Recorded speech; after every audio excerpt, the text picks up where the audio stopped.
কাজী নজরুল ইসলাম সম্পাদিত যুগান্তকারী বাংলা পাক্ষিক পত্রিকা ধূমকেতু, প্রথম প্রকাশ 11ই আগস্ট 1922, বাংলা 26শে শ্রাবণ 1329।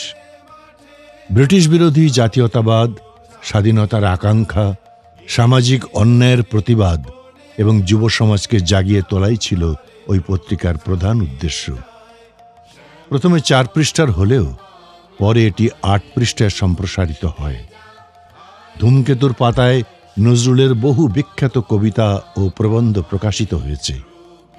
1922 সালের পূজা সংখ্যায় আনন্দময়ীর আগমনে কবিতাটি বের হলে ব্রিটিশ সরকার সেটিকে রাষ্ট্রদ্রোহমূলক বলে অভিযুক্ত করে।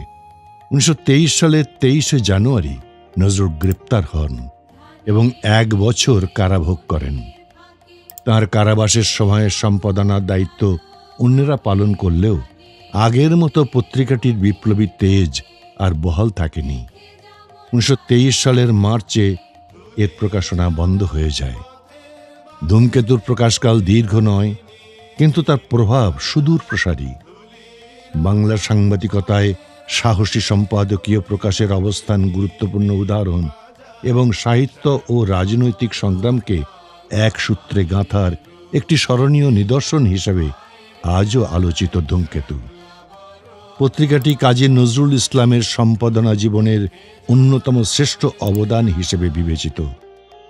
যে কবিতাটির জন্য কাজী নজরুল ইসলাম গ্রেপ্তার হন, তার প্রথম 4টি লাইন, আর কতকাল থাকবি বেটি মাটির ঢেলার মূর্তি আড়াল, স্বর্গ যে আজ জয় করেছে অত্যাচারী শক্তি চাঁড়াল, দেব শিশুদের মারছে চাবুক, বীর যুবকদের দিচ্ছে ফাঁসি, ভূভারত আজ কসাইখানা, আসবি কখন সর্বনাশী।